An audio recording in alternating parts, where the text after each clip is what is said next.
Hello students, welcome to my channel. आज की इस वीडियो में हम करेंगे हमारी unit second kinetic theory of gases. जो हमारा पेपर फर्स्ट है मैकेनिक्स का, उसकी यूनिट सेकंड करेंगे। जो इसकी यूनिट फर्स्ट है इलास्टिसिटी, वो मैंने आपको कंप्लीट करवा दिया है। आप मेरे चैनल पे जाके पीडीएफ देख लेना, आपको वहां से मिल जाएगी और मैं आपको डिस्क्रिप्शन में लिंक दे दूंगी। ठीक है, तो हम सेकेंड यूनिट हमारे स्टार्ट करते हैं। इसमें क्या बोलते हैं, काइनेटिक थ्योरी ऑफ गैसेस। ठीक है, हम क्या है गैसेस की बहुत सारी थ्योरीज के बारे में पढ़ेंगे। सबसे पहले तो हमें पता होना चाहिए कि जो काइनेटिक थ्योरी है, ठीक है, उसमें क्या होता है सब्सटेंसेस।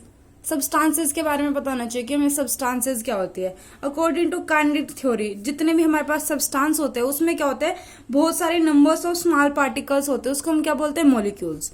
देखो आप यहाँ पे हमारे पास सब्सटेंसेस होते हैं, उसमें क्या आता है, सॉलिड, लिक्विड एंड गैस। ठीक है, ये किससे बने होते हैं, छोटे छोटे पार्टिकल से। ठीक है, ये किससे बने होते हैं, made up of small particles. उसको हम क्या बोलते हैं, मॉलिक्यूल्स। ठीक है, छोटे छोटे पार्टिकल से मिलके बने होते हैं, हम उसको क्या बोलते हैं, मॉलिक्यूल्स बोलते हैं। ठीक है, all matters is made up of molecules. मतलब हमारे पास कोई भी चीज होती है, ठीक है, वो छोटे छोटे, जैसे ये पेन मान लो, आप सपोज कीजिए आपके पास चौक होता है ना, देखो चौक होता है, आप चौक बोर्ड पे लिखवाते हो चौक से, तो उस पे क्या होता है, छोटे छोटे पार्टिकल्स आपके हाथ पे रह जाते हैं। ठीक है, तो क्या होता है, चौक छोटे छोटे जो मॉलिक्यूल्स है उससे मिलके बना होता है, तो हमारे पास एक पूरा चौक बनता है। ठीक है, तो मैटर क्या होता है, हमारे पास मेडअप होता है बहुत सारे मॉलिक्यूल से मिलकर बना होता है। ठीक है, वो किस में होता है, रैपिड मोशन की स्पीड में भी होते हैं। ठीक है, जैसे लिक्विड गैसेस होते हैं, गैसेस कितनी स्पीडली काम करते हैं, वो कितनी ज्यादा स्पीड में होते हैं।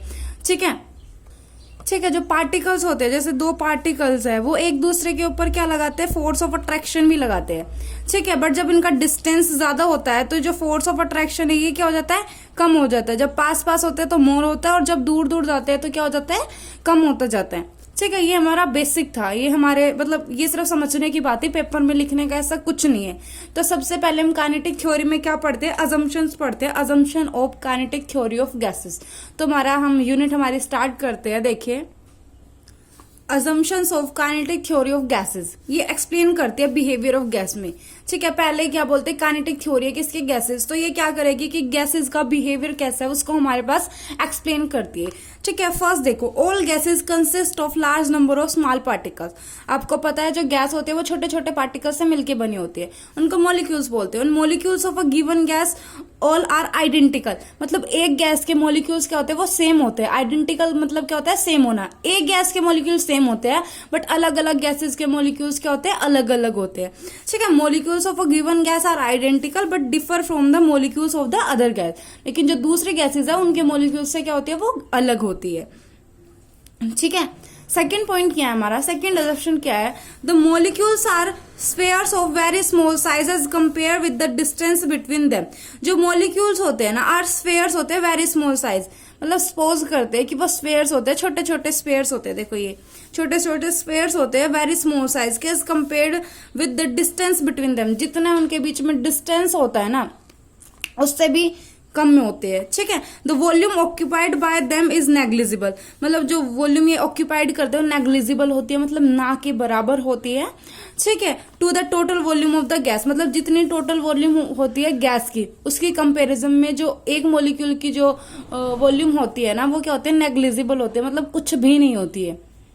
ठीक है, जैसे एक इंसान के, मतलब जैसे कोई आदमी है उसके कंपैरिजन में एक चींटी कर लो आप, ठीक है, ना के बराबर ही हो जाएगी ना वो। इस तरह से एग्जांपल सही है आपके लिए। अब देखो थर्ड असम्पशन क्या बोलता है, molecules in state of continuous random motion moving in all direction with different velocity. देखो इसने क्या बोला, जो मॉलिक्यूल्स होते हैं ना वो कॉन्टिन्यूस रैंडम करते हैं, मूविंग इन ऑल डायरेक्शन। ठीक है, जैसे कोई भी ये है कंटेनर मान लिया कोई भी, इसके अंदर बहुत सारे मॉलिक्यूल्स है। ठीक है, वो क्या करते हैं, इस डायरेक्शन में, इस डायरेक्शन में, इस डायरेक्शन में, इस डायरेक्शन में, मतलब रैंडमली वो कहीं भी मूव करते हैं, किसी भी डायरेक्शन में वो मूव करते रहते हैं। ठीक है, इसने सिर्फ ये बोला है हमारे कौन सा असम्पशन है, थर्ड असम्पशन में।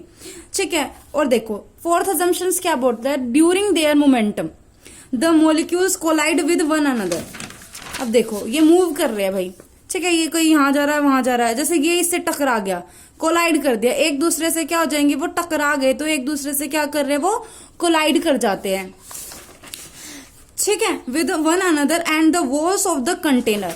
अब देखो ये जैसे कंटेनर है, अब ये यहां से यहां जा रहा है, यहां भी जाएगा, तो वॉल से भी तो, कंटेनर की वॉल से भी तो कोलाइड कर सकता है, इससे भी तो टकरा सकता है ना ये। ठीक है, उसके बाद में the collision are perfectly elastic. Collision क्या होता है? परफेक्टली इलास्टिक होता है, so that the total energy during a collision is altered. ठीक है, अनअल्टर्ड। देन फिफ्थ हमारा देखिए, the collision are instantaneous if the time of the collision is very small as compare to the time between the two collisions. ठीक है, मतलब जो collisions हो गया ना, उनके बीच का जो टाइम है वो बहुत ही स्मॉल होगा as compare between the successive, जो दो सक्सेसिव कोलिजन होगा ना उसके कंपेयर में क्या होगा, बहुत ही ज्यादा स्मॉल होगा।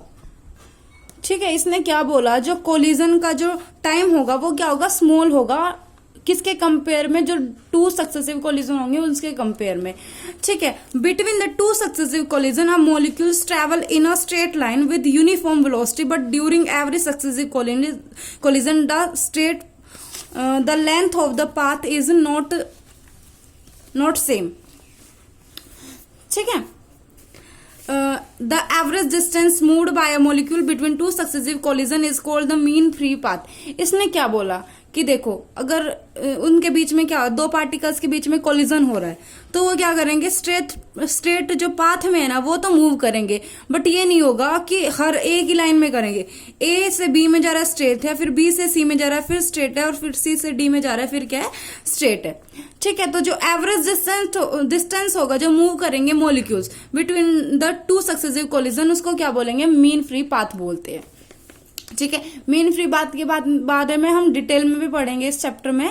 ठीक है, तो 7-6 देखिए आप, ये the molecular collision don't affect the molecules density of the gas. जो मोलिक्यूलर कोलिजन होता है ना वो अफेक्ट नहीं करता किसकी, मोलिक्यूल्स की डेंसिटी को। ठीक है, that is no molecules per unit volume of the gas remain same throughout the gas. ठीक है, तो नेक्स्ट देखते हैं, as the distance between the molecules of gas is very large as compared as the distance between the molecules of gas is very large as compared that of a liquid or solid, the force of attraction between the molecules is negligible in gas। ये बात आपको पहले से ही पता है। ठीक है, ये देखिए, mean square velocity of molecules of gas is directly proportional to the absolute temperature. ठीक है, जो मीन स्क्वायर वेलोसिटी होती है मॉलिक्यूल्स की वो डायरेक्टली प्रोपोर्शनल किसके होती है, एब्सोल्यूट टेम्परेचर के। जो ये कुछ टर्म्स हमारे पास आई है, इसके बारे में हम जो नेक्स्ट लेक्चर है उसमें डिटेल से पढ़ेंगे, अभी मैं आपको बता दूंगी तो आप कंफ्यूज हो जाएंगे। ठीक है, तो जो नेक्स्ट लेक्चर होगा उसमें हम इन सब के बारे में अच्छे से पढ़ेंगे। आज की वीडियो में हमने क्या किया, सिर्फ बेस देखा है और हमने सिर्फ अजम्पशंस पढ़े हैं काइनेटिक थ्योरी ऑफ गैसेस के। ठीक है, तो आप साथ साथ कवर करते रहिएगा यहाँ से, और आप वीडियो में बीच में स्क्रीनशॉट ले लेना जिससे आप अपने नोट्स तैयार कर सके। और जो फर्स्ट यूनिट है उसका मैं लिंक आपको डिस्क्रिप्शन में दे दूंगी। ठीक है, और ये वीडियो अपने दोस्तों को शेयर कर देना, और न्यू अपडेट्स के लिए चैनल को सब्सक्राइब कर देना, और बेल आइकन को भी प्रेस कर देना। Thanks for watching.